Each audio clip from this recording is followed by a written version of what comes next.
एक बार की बात है, एक छोटे से शहर में एक नई महिला आई। उसका नाम अंजलि था। वह यहाँ नौकरी के सिलसिले में आई थी और अभी-अभी इस शहर में शिफ्ट हुई थी। एक दिन काम से देर रात घर लौटते समय अंजलि रास्ता भटक गई। अंधेरा और सुनसान रास्ता देखकर वह घबरा गई। उसे समझ नहीं आ रहा था कि वह अपने नए घर कैसे पहुंचेगी।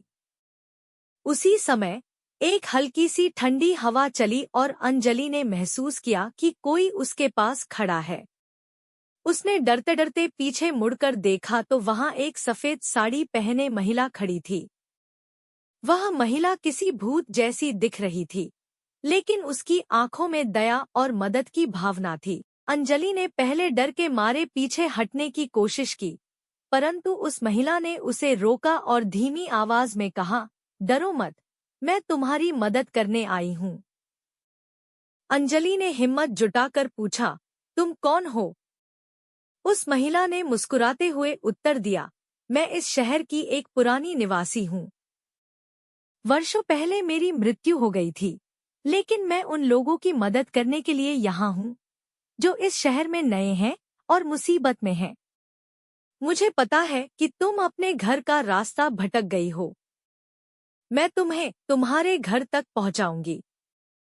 अंजलि को थोड़ी राहत मिली, लेकिन फिर भी वह थोड़ी संकोच में थी। उसने कहा, क्या तुम सच में मेरी मदद करोगी?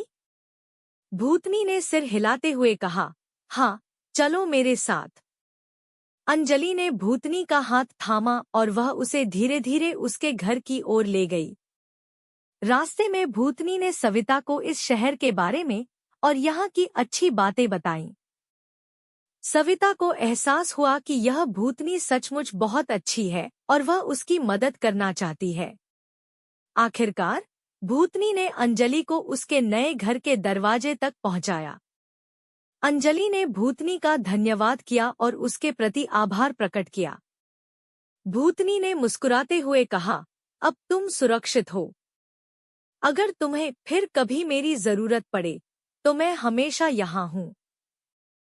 अंजलि ने दरवाजा खोला और अंदर चली गई। उसने पीछे मुड़कर देखा तो भूतनी गायब हो चुकी थी। अंजलि के मन में अब कोई डर नहीं था, बल्कि उसे इस शहर में एक नए दोस्त के मिलने का सुकून था। शिक्षा, मदद करने की भावना किसी भी रूप में आ सकती है। हमें हमेशा दयालु और मददगार बनना चाहिए।